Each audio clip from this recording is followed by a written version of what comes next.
Om Swastiastu. Selamat pagi anak-anak. Bagaimana kabarnya hari ini?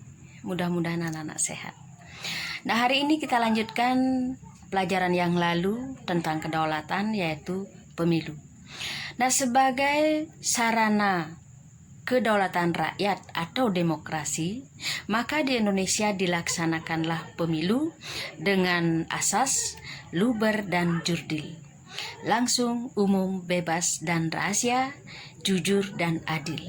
Nah, menurut Undang-Undang Nomor 8 Tahun 2014 tentang pemilu, nah itu yang menyatakan bahwa pemilihan keanggotaan DPR, DPRD, dan DPD diselenggarakan secara demokratis dengan asas sebagai berikut. Yang pertama adalah langsung, mengandung arti bahwa rakyat sebagai pemilih memiliki hak untuk memberikan suaranya secara langsung sesuai dengan kehendak hati nurani tanpa perantara. Yang kedua adalah umum, mengandung arti bahwa semua warga negara yang telah memenuhi syarat sesuai dengan peraturan perundang-undangan berhak mengikuti pemilu. Hak ini diberikan tanpa melihat jenis kelamin, suku, agama, ras, pekerjaan, dan lain-lain. Yang ketiga adalah bebas, mengandung arti bahwa semua warga negara yang telah memiliki hak dalam pemilu memiliki kebebasan untuk menentukan pilihannya tanpa tekanan dan paksaan dari siapapun juga. Rahasia, mengandung arti bahwa memberikan jaminan bahwa para pemilih yang melaksanakan haknya dijamin pilihannya tidak akan diketahui oleh siapapun dan dengan jalan apapun. Kemudian jujur, bahwa penyelenggara pemilu, aparat pemerintah, peserta pemilu, pengawas pemilu, pemantau pemilu, serta pemilih dan semua pihak yang terkait harus bersikap dan bertindak jujur sesuai dengan peraturan perundang-undangan yang berlaku. Kemudian adil, yaitu menjamin bahwa setiap pemilih dan peserta pemilu mendapatkan perlakuan yang sama serta bebas dari kecurangan pihak manapun juga. Nah, kita lanjut sekarang nomor C. Melaksanakan prinsip-prinsip kedaulatan sesuai dengan Undang-Undang Dasar Negara Republik Indonesia tahun 1945. Nah, kita lihat sekarang perkembangan demokrasi di negara Republik Indonesia. Nah, kalau kita lihat perkembangan demokrasi di Indonesia, terjadi pasang surut dari masa kemerdekaan sampai sekarang ini. Dalam perkembangannya, demokrasi di Indonesia terbagi dalam beberapa fase pelaksanaan demokrasi, yaitu sebagai berikut.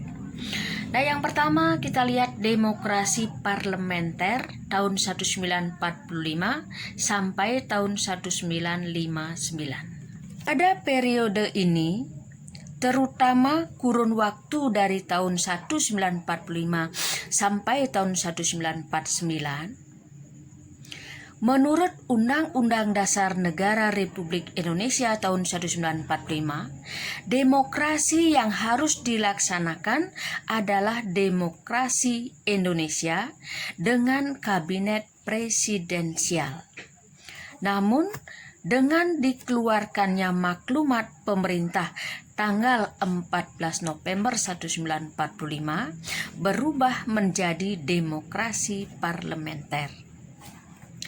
Begitu juga pada kurun pemberlakuan Undang-Undang Dasar RI tahun 1949, Indonesia dibagi dalam beberapa negara bagian.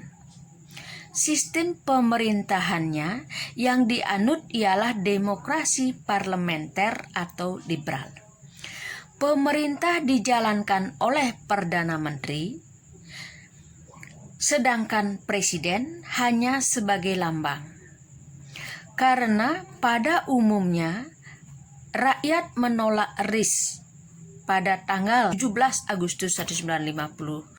Presiden Soekarno menyatakan kembali kepada bentuk negara kesatuan dengan Undang-Undang Dasar sementara 1950. Pada masa pemberlakuan Undang-Undang Dasar sementara 50, demokrasi parlementer masih tetap dipertahankan. Namun pada kenyataannya, demokrasi ini tidak cocok dengan jiwa bangsa Indonesia. Hal tersebut menimbulkan silih bergantinya kabinet, pembangunan tidak lancar, serta partai-partai mementingkan kepentingan partainya atau golongannya. Hal ini sangat membahayakan kehidupan berbangsa dan bernegara. Nah, oleh karena itu, Presiden menganggap bahwa keadaan ketatanegaraan Indonesia dalam keadaan bahaya yang dapat mengancam persatuan dan kesatuan bangsa. Nah, untuk itu, pada tanggal 5 Juli 1959, Presiden mengeluarkan dekret Presiden yang isinya: 1. Pembubaran Badan Konstituante. Yang kedua, memberlakukan kembali Undang-Undang Dasar Negara Republik Indonesia tahun 1945 dan tidak berlakunya lagi Undang-Undang Dasar sementara 1950. Yang ketiga, pembentukan MPRS dan DPAS, Majelis Permusyawaratan Rakyat Sementara dan Dewan Pertimbangan Agung Sementara.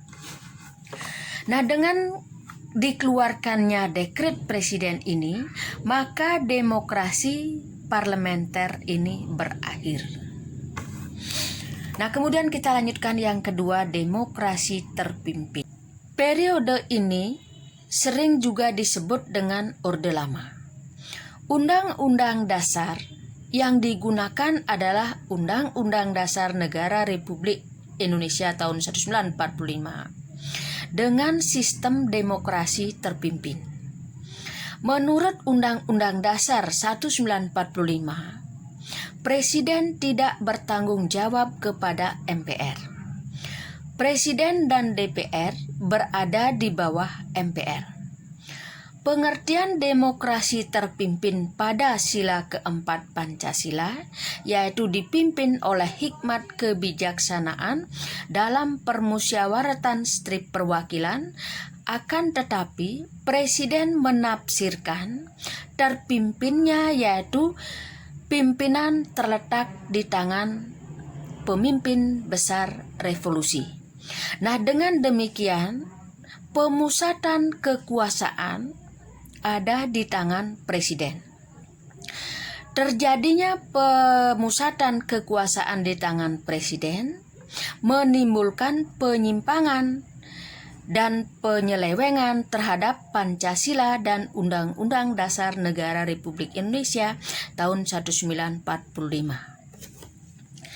Yang puncaknya terjadi perebutan kekuasaan oleh PKI pada tanggal 30 September 1965,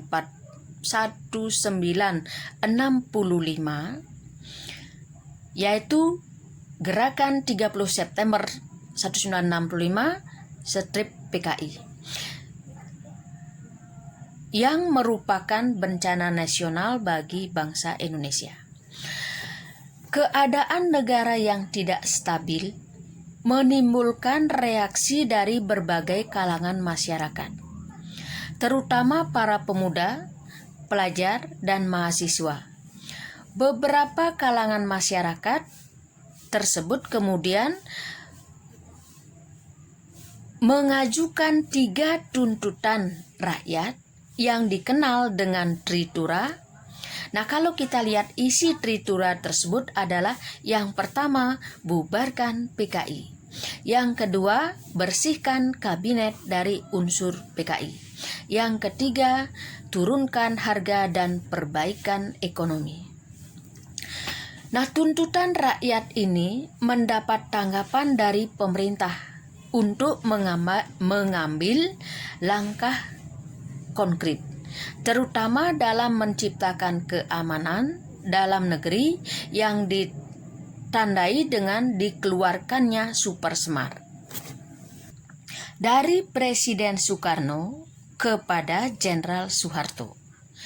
Tidak lama kemudian masa kepemimpinan negara beralih dari Presiden Soekarno kepada Presiden Soeharto yang dikenal dengan Orde Baru. Pemerintah Orde Baru bertekad untuk melaksanakan Pancasila dan Undang-Undang Dasar Negara Republik Indonesia secara murni dan konsekuen. Nah, kita lihat yang ketiga sekarang, demokrasi Pancasila tahun 1966 sampai tahun 1998.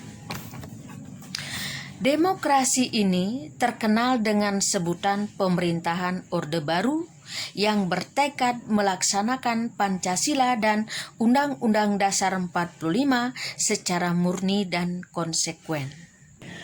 Pada periode ini, secara tegas dilaksanakan sistem demokrasi Pancasila dan dikembalikan fungsi lembaga tertinggi dan tinggi negara sesuai dengan amanat Undang-Undang Dasar Negara Republik Indonesia tahun 1945. Demokrasi Pancasila bertolak dari kekeluargaan dan gotong royong. Nah, sehingga dapat disimpulkan bahwa demokrasi Pancasila berarti kedaulatan rakyat yang berdasarkan kerakyatan yang dipimpin oleh hikmat kebijaksanaan. Strip perwakilan. Dengan demikian, nilai-nilai ketuhanan dengan menjunjung tinggi nilai-nilai kemanusiaan yang adil dan beradab demi persatuan dan kesatuan bangsa untuk menciptakan keadilan sosial bagi seluruh rakyat Indonesia. Dalam demokrasi Pancasila, musyawarah untuk mencapai mufakat sangat diharapkan. Karena setiap keputusan dalam musyawarah hendaknya dapat dicapai dengan mufakat. Tetapi bila tidak tercapai mufakat, maka pengambilan keputusan dapat ditempuh dengan pemungutan suara. Demokrasi berdasarkan Pancasila dan Undang-Undang Dasar Negara Republik Indonesia tahun 1945 memiliki keunggulan. Keunggulan tersebut misalkan, yang pertama, mengutamakan pengambilan keputusan dengan musyawarah mufakat dalam semangat kekeluargaan. Yang kedua, mengutamakan keselamatan dan keseimbangan antara hak dan kewajiban, antara kepentingan pribadi dan kepentingan umum. Nomor 3, lebih mengutamakan kepentingan dan keselamatan bangsa di atas kepentingan pribadi dan golongan. Nah, itu anak-anak, itu saja dulu. Nah, lagi sebentar Ibu kasih soal, silahkan kerjakan dengan baik. Nah, ingat anak-anak, absennya profil di absennya, tolong diisi absennya. Ibu susah kalau tidak ada absennya nanti. Nah, itu saja. Silahkan nanti anak-anak simak dengan baik. Kemudian jawab pertanyaan. Untuk hari ini Ibu cukupkan sekian. Om Santi Santi Santi Om.